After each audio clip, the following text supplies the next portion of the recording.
I do warn our viewers in this piece, some of what you may see is disturbing. Around 4 in the morning, thousands of Palestinians are already camped out by the coastal road in western Gaza City. Humanitarian aid trucks are reportedly en route, a rarity in northern Gaza, where hundreds of thousands are now on the brink of famine. As the convoy passes an Israeli military checkpoint and enters Gaza City, hundreds desperate for food swarm the trucks, as seen in this drone video released by the Israeli military. Many climb onto the trucks, grabbing what they can, when suddenly the Israeli military opens fire, killing and wounding about 20 people in the crowd, according to local journalist Khader al-Zanoun, who was on the scene. There were trucks entering Gaza, sanctioned by the IDF, or an IDF convoy entering Gaza. There was some type of scuffle with Palestinians trying to get aid for their starving children. The IDF panicked, opened fire on civilians, and massacred 100 Palestinian civilians. This is a narrative that's winding its way through media outlets, and like IDF takes no responsibility for this whatsoever. They were allowing third-party aid trucks into Gaza when this incident happens. Also, as a reminder, another narrative that's being spun through the media, like I brought up at the beginning, is that the reason why the Palestinians swarm the trucks is because they're starving inside of Gaza. There may be people starving inside of Gaza. I don't know the situation in every single neighborhood in Gaza, but there's a lot of food in Gaza. As war and genocide rage on in the contested areas of Palestine and the West Bank, you've probably been seeing a lot of really great and inspiring and loving messages from people that really love Israel, or that really hate genocide. But I'm not going to be talking about either of those people, at least not right this moment. What's more interesting to me is why we see such vitriol coming from the church over this conflict in general. In fact, even outside of this conflict, why is it that Christianity seems so interested in such a small nation of Jewish people? Why do they support Israel so rabidly? I went to Israel for the first time in 1978 as a tourist, and I came home a Zionist. And what do they have to gain from Israel's existence, so much so that they're willing to overlook any and all injustices committed by it? Well, I think it's complicated, and maybe a little stupid. So strap in for a lesson in backwards-ass theology and get ready to feel a little uncomfortable. In order to get even a basic understanding of why American Christians care at all about Israel, you really need to talk about some history. Obviously, as you likely know, Christianity is a religion born out of the work of a guy named Jesus, a dude that lived a good 2,000 years ago, born in the then Jewish city of Bethlehem. Christianity started off as a Jewish sect of messianic followers, and this characterizes much of how we end up viewing the relationship between Jews and Christians, even now, 2 millennia later. Jesus never really declares an intent to form a new religion in his quest to call back the Jewish people to a more relational faith with God. But in reality, if the followers of Jesus are going to insist that this Jewish guy that the Roman government and the authorities killed is indeed the Messiah, then there's not really a way to do that without breaking off from the mother religion of Judaism and forming what is essentially a Jesus-based cult in the early half of the first century. Early Christianity held on to a lot of Jewish customs, but ultimately and slowly over time we see the religion fragment more and more away from the original practices of typical Hebrew culture. Even in the New Testament itself, we see documented arguments about whether or not Christians should be held to any of the same standards as Jews. Circumcision, eating kosher, celebrating the Passover, all of these Jewish methods of worship and religiosity are slowly lost from Christian identity. Eventually, these once close ties with Judaism gives way to anti-Semitism. Like with all religious schisms, it's a lot easier to have a clean break from the mother philosophy if you can point to specific ways that their beliefs are actually nothing like your own. And so Christianity, or more specifically the Roman Catholic Church, finds a lot of ways to stigmatize the Jews in Europe. Naturally, the overtly Catholic culture dominates Jewish people, and Catholicism does its best to remove Jewish culture and religion and its people from the mainstream. After all, these are the same people that killed their Messiah, and who refuse to properly integrate into the culture. There must be something wrong with them, right? By the time the Roman Empire falls, Judaism is being persecuted regularly, and often with violence.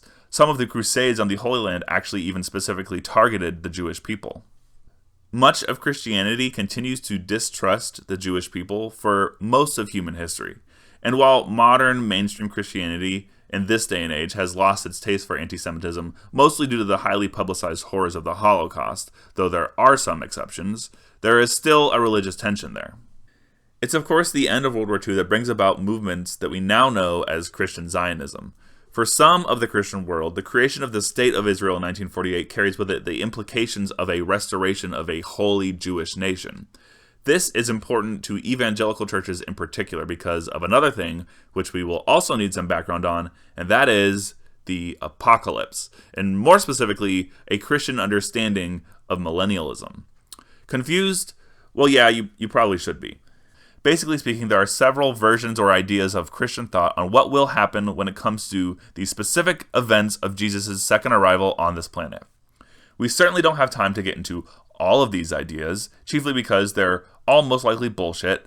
After all, if you are a Christian and you have strong opinions about Christ ruling over the earth upon his second coming and whether that'll happen over a literal 1,000 years or a figurative one, then unfortunately, you need to re-examine your head, because none of this fucking matters in the slightest. Being focused on the rapture and apocalypse is not what Christianity is about. And if that's your main focus, you're lost in the sauce.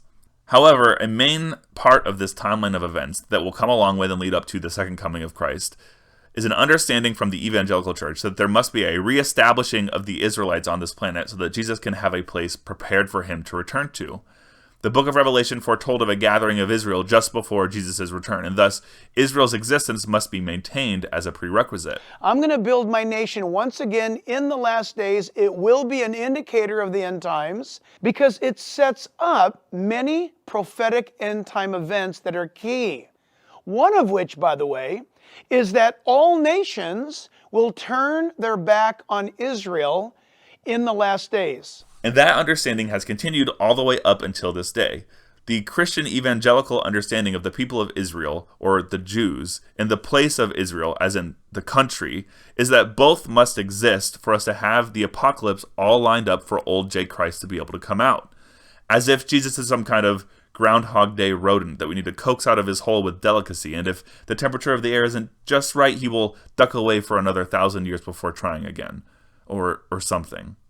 If Christians really believed in the Bible's supposed prophecy in the book of Revelation and that it was so set in stone, then they should also believe that God's ultimate authority could bring about the apocalypse and line up every element of the prophecy at any time, and the violent establishment of Israel as a nation does not really need our help. But I digress.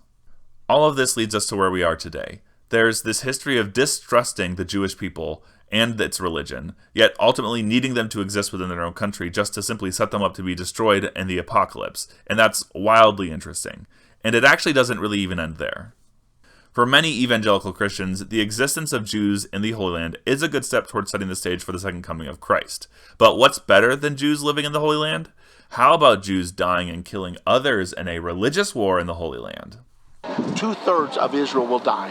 It's Zechariah 13, I think, maybe verse 7, 8, 9, right in that area. Yeah. That 2/3 will die. 1/3 will be brought through the fire, and that 1/3 will then turn to Messiah en masse when he comes back. The first thing that we need to understand is that even though God has already unleashed all of his judgments and punishments on the inhabitants of the earth, he still needs to dispose of these people and also the demonic powers that were responsible for this rebellion. And that is what's going to happen at the Battle of Armageddon.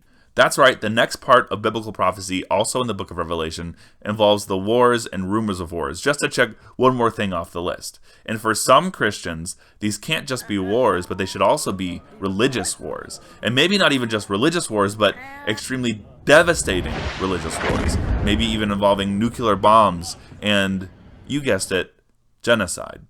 These Christians who view the need for violence to help trigger the coming of Christ are, again, stupid. But more than that, this is dangerous. If there's one thing that we've learned from Jesus' ministry and promise coming to save us all from death, it's that God's actually not a huge fan of war and violence.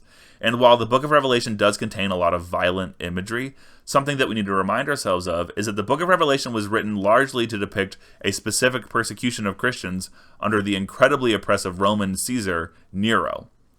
These are not verses that were meant to be read as direct accounts of a holy apocalyptic war in Israel thousands of years later. It just wasn't. There is no serious or credible biblical scholar that believes the book of Revelation should be taken in this futuristic mindset, so it's not even a real argument.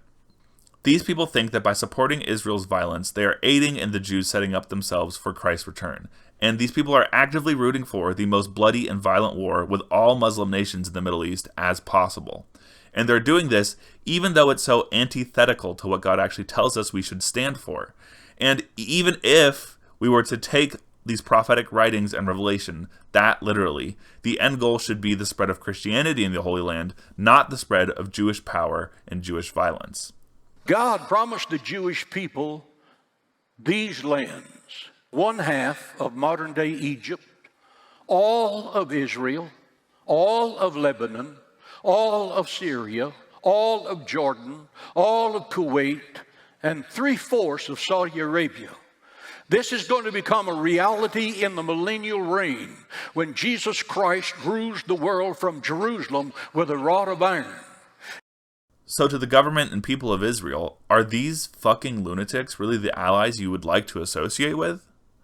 Images that are coming out of Gaza are truly horrific. It seems that what Israel is doing in Gaza is totally disproportionate to what is happening here. I would beg to differ.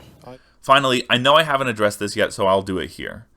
The genocidal and ethnic cleansings of an entire nation's worth of people who are relegated to as essentially a pair of Middle Eastern ghettos is a religious issue, and the theological concepts of liberation and anti-violence are paramount in my worldview to the topic of Israel and Palestine.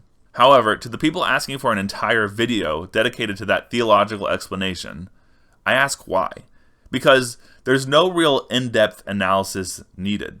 The theology is one note. It's simply put, God will always be against the killing of innocent people, no matter which nation they happen to live in or what their opinions are about you. And further, God will always be for the liberation of people struggling against empires and governments that wish to take their agency away from them, and will always be against the nations and governments that use their power to hurt those with less power than themselves. This is what Christianity teaches. It's not a discussion, it's not even controversial or complicated. In fact, it's largely straightforward. And I don't believe it requires any further explanation than that. In fact, the story of Exodus, which is, if you're not familiar, the entire reason for the Jewish celebration of Passover, is about this theology of liberation. The Passover is an acknowledgement of God's ever-present love to those who are being mistreated at the hands of governments that seek to promote self-interest over caring for those that need help. Israel at one point saw themselves in that story of the Exodus as the oppressed. They were a people fleeing slavery in Egypt, and now, some 5,000 Passover celebrations later, they find themselves in that story playing the part as the brutal oppressor. Passover's coming up pretty soon, by the way, so maybe get your shit together. So thanks for watching, everybody. Please like and subscribe for more uplifting stories of coming apocalypses, and most importantly, remember that I love you all.